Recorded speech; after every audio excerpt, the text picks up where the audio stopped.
What's going on, people? Welcome back to the channel. Welcome back to Spyview TV. We've got a lot of news to report, so we're just gonna just cut to it straight up. No time to waste. Number one on my list is Vlahovic. Vlahovic to Besiktas. Here we go, as per Fabrizio Romano. So, what have I got to say about this deal? You know why I brought this signing on? It's because I remember 2022-2023 seasons, Vlahovic to Arsenal. Vlahovic to Arsenal. It's not kind of like daily Dusan Vlahovic. And today, not exactly today, like this summer, the guy has finally signed for Besiktas on a free. So we ain't gonna hear anything about Vlahovic for the next foreseeable future. I think he signed a 3-year deal at Besiktas with Trossard. So go over there, go enjoy with Trossard, and good luck to you on your new team. And the next I've got on my list is Leicester City is up for sale. This is so crazy. Can anybody believe it? Just 10 years ago, is it 10 years or 12 years ago? Leicester City were crowned the champion of Premier League. How did it go so bad for them? It's so funny right now. How did it go so bad for them? I've got it over here. Leicester City up for sale. King Power looking to end 16-year ownership of Foxes. Asking price set at over £200 million. BBC News. So that's crazy. A champion of Premier League like 10 to 12 years ago actually relegated to the championship, then from the championship to League One. It's mad. That's the power of running a football club in an improper way. You see what happened? You've got to run this football club properly, or you might end up finding yourself in this mess that Leicester City has found themselves. Who is gonna get them out of League One? A club of that size, champion of Premier League in the last couple of years, now find themselves in League One and ready, and it's up for sale. So that's crazy. That's crazy. That's why I needed to bring this news up for you guys to be aware about it, and also be informed about what happened when a club is not being run properly. You know, it's not all about spending. It's about getting the right player for your team. It's not about buying the most expensive player in the market. It's about getting a player that is committed to the club, that is willing to give everything on the pitch. That's what it's all about. So the next that I've got on my list is Arsenal agreed Joseph Tam. That is a young lad from Liverpool Academy. So Gunners discussing fee settlement with Liverpool for 16-year-old striker Vincent Joseph, the Athletic.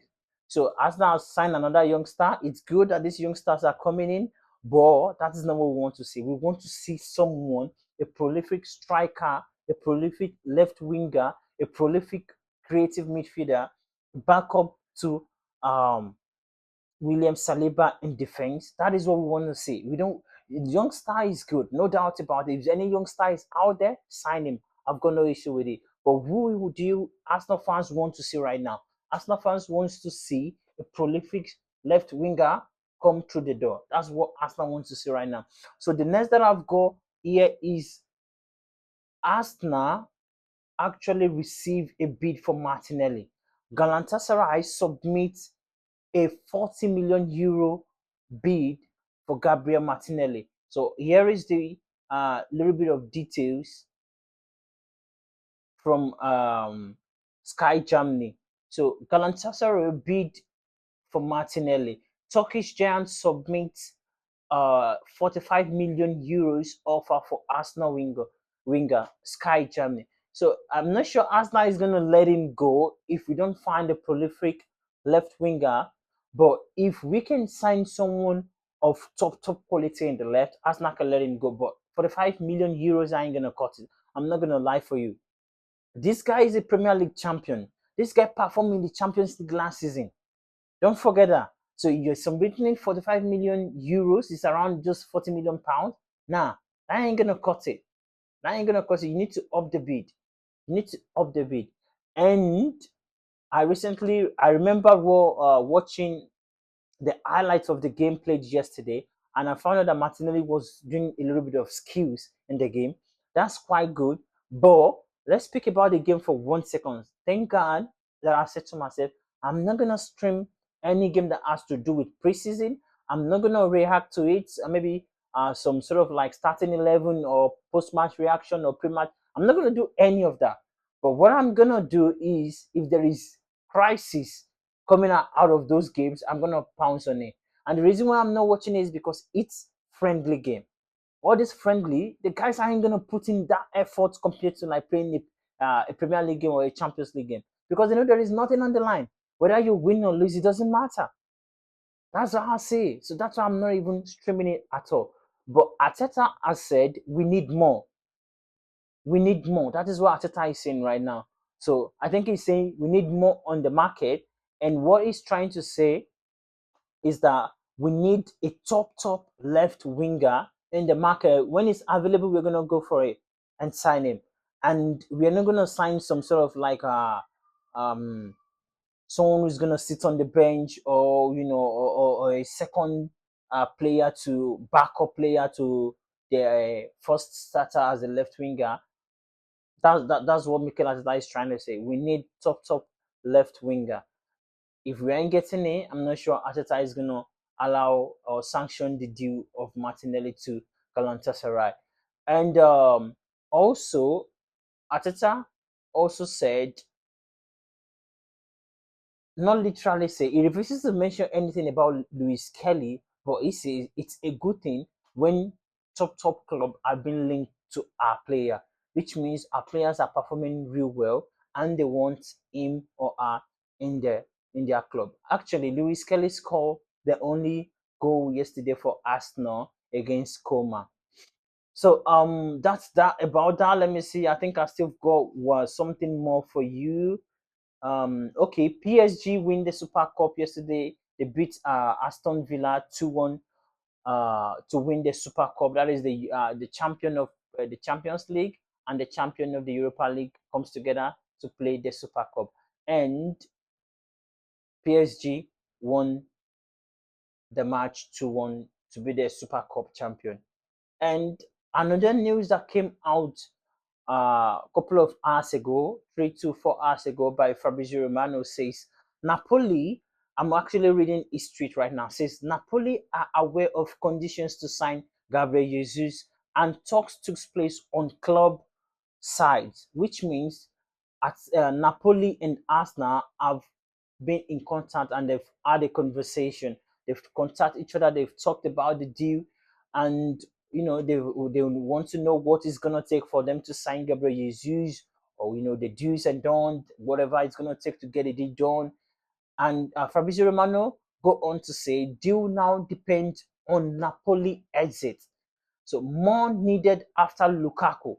I think Lukaku has moved on from Napoli, and agreement on personal terms. Oh, on personal terms. Okay, I think they've agreed personal terms with Gabriel Jesus. So let me just run it one more time. Deal depend on Napoli exit. More needed after Lukaku, and agreement on personal terms, but talks on the way. Okay, talks are still on the way. They're talking to the player, talking to the club as well. So they are trying to sign the player, and they want some of their player to exit before they could sanction a move for Gabriel Jesus. And Arsenal valued him at around £20 million. Let's see what Napoli is gonna offer. So, guys, I think that's what I've got for you lot today. Let me know if I left anything out there. And also, before I go, I needed to talk about this. There have been new rules that have been implemented for the 2026-2027 season. Probably I should do it in another video that I'm going to be posting on later on. And then we're going to be talking about these rules. There are quite like 4 to 5 new rules that have been implemented. So let me just quickly talk about one, then I will speak about in a different video later on. So the first one that I've gone here is 5 seconds countdown for delayed restart, 10 seconds substitution exit limit. So if there is a substitution, it cannot exceed 10 minutes. It cannot exceed 10 minutes. And 5 second countdown for delay restart. So if the ball went out for throwing, within 5 seconds, the ball has to be back on play. If the ball goes out for goal kick, the ball has to be back in play within 5 seconds. Within 5 seconds. So, guys, I'm gonna be doing another video dedicated for this new rules in 2026-2027 season. So look out for that, and I will see you on the next one. Before I leave, do not forget to smash the like button on this one, subscribe to the channel, turn on your notification button so whenever we drop a video, you'll be notified. Thank you all for your support. We appreciate your effort, your like, your comment, your everything you're sharing. We see you. Thank you so much, guys. Until the next one. Peace.